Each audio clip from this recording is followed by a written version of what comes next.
Sit back, relax, and let me talk to you for a second, good people. Welcome back to the station. This is Destination Devy. Y'all know what we do over here on this channel. We help position your dynasty rosters for short and long-term success by helping you Devy and dynasty better, keeping you one step ahead of your league mates, looking forward, looking beyond what's right in front of our faces. And right now, all the talk is about the 2021 NFL draft class. That is all people are thinking about, all dynasty managers are talking about, and they're not forward thinking. That's why you're here. That's why you're subbed to the channel. And if you're not, you better damn well make sure you smash that subscribe button, hit the thumbs up button, like the content, because we're dropping heat to keep you ready for 2022 and beyond.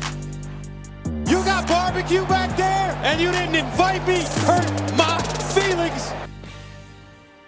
Past weekend, man, we saw a ton of dope spring games for college football. It felt good to have some collegiate football back. But in this prospect profile video, we are moving forward. You want to hear some of that spring talk? Make sure you head over to Patreon, patreon.com/allgas. All my rankings over there, exclusive content, analytical database, all of that good shit. So these prospect profiles moving forward will feature 2022 and 2023 prospects. And in this episode today, I'm excited to talk about the number one rusher in the 2022 NFL draft class, Iowa State's running back, Breece Hall, the rising junior. He's a fantastic talent. You know, there are some people that I know that I value their opinions and respect tremendously that said if Breece Hall was here in this 2021 NFL draft class, he'd be the RB1 over Najee Harris, over Javonte Williams, over Travis Etienne. I'm not going to go that far and say that I would have him ranked ahead of Najee Harris, but there would be a real conversation putting him at the RB2 spot because that's how damn talented Breece Hall is. He's a TDT. Y'all know. Y'all have heard me talk about TDTs all the time.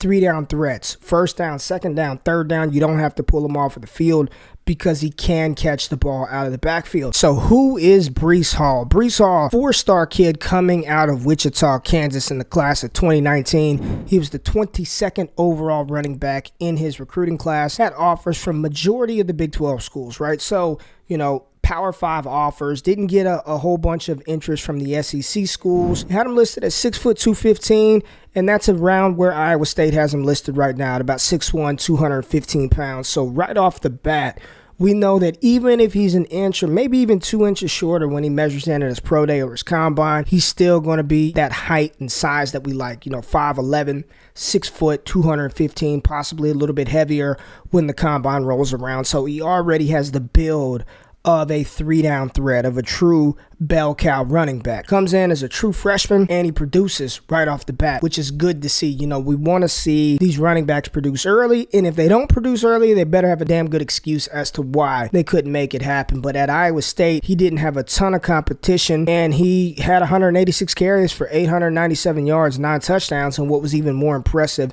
than what he did on the ground as a true freshman is he had 23 receptions for 252 yards and 1 touchdown through the air. So right off the bat, right off the rip, Breece Hall came in to a Power 5 school productive as a true freshman. He had 4 100-yard rushing games, and he had multiple games over 4 receptions. Right off the bat, man, we saw some of the things that he can do on the ground and through the air. And for me, when we're looking at running backs for fantasy football, we want those running backs who can catch the ball, who can bang between the tackles, and who can catch the ball out of the backfield. Coming into a sophomore season, COVID season, where the Big 12 was in, then they weren't in, then they were in, and they weren't in, Iowa State was pretty much in from the jump, and Breece Hall got to play 12 games, and he started the season off on an absolute tear. 8 straight games over 100 yards. He finished the season with 1,572 yards on 279 attempts, averaging 5.6 a pop, 21 touchdowns, and then he doubled it up again with 23 more receptions for 180 yards and 2 touchdowns. So you're talking about a player who already to start his career has over 2,900 total yards and 33 touchdowns, 46 receptions, 432 yards, according to PFF. When you're talking about the nation's leaders, 15-plus yard runs, Breece Hall is up there. Yards after contact, Breece Hall is top 10. Forced missed tackles, Breece Hall is a smooth operator. He's at the top of every statistical category you can think of for a collegiate running back in his second season. So going into year 3, listen, the Heisman Trophy is normally given to the best quarterback on the best team. You know, we saw an outlier season last year with Devonta Smith destroyed college football, and they had no choice but to give him the Heisman Trophy. You see, his quarterback was a Heisman Trophy finalist. Kyle Trask was a Heisman Trophy finalist. So still having those quarterbacks in there. Najee wasn't even a Heisman Trophy finalist, and he rushed for 30 touchdowns. But when you're talking about the 2021 season, Breece Hall name has to be in consideration for one of the top players in college football and a Heisman Trophy front runner going into the college football season. I cannot foresee a world in which he does not top 1,500 rushing yards here in 2021 outside of an injury, and we don't like to forecast or project those things into these players' profiles. And everything out of spring ball, everything that I've been reading, everything I've been seeing from Iowa State is he's gotten bigger, he's gotten stronger, and he's gotten faster, which is a problem for every single team inside of the Big 12. When you watch his game clips, and I'll show a couple of those right now, so if you ain't tapped in on YouTube, you're really missing out. You see that he is, you watch him, and he doesn't look like he's a burner, right? He's not a player who's going to go out there and drop a 4.3 40-yard dash time. That's not his game. But you consistently see him ripping off chunk plays, taking 50, 60-yarders to the crib. So although he doesn't look like he's what we would consider a blazing type running back, he's got tremendous speed. He's faster than Najee Harris. And I've talked about Najee not being concerned about his long speed for the NFL. I think he's a faster running back than Najee Harris. You see in some of these clips, man, his first jump cut, his lateral quickness, his ability to make guys miss, those initial guys on initial contact, the initial defender. I mean, we're seeing him break down some of the best safeties, one of the best safeties in the 2021 NFL draft class from TCU. We saw that clip roll through. I mean, he's got a nasty dead leg. He's got a nasty one cut. And then he's got enough speed to get to the outside. Now, I do think that at the next level, he does tend to bounce the ball outside quite a bit. He's probably going to have to reel that back in. But there's no question about what he can do from a speed standpoint. I think he's got more than enough speed. He's got power. You see him running through defenders, breaking arm tackles, and that's why his yards after contact is so high, because he does not go down on initial contact. There are some running backs. Goodness, Chuba Hubbard, Big 12. You blow on Chuba Hubbard and he's falling over. He's not running through anybody. He's not breaking arm tackles.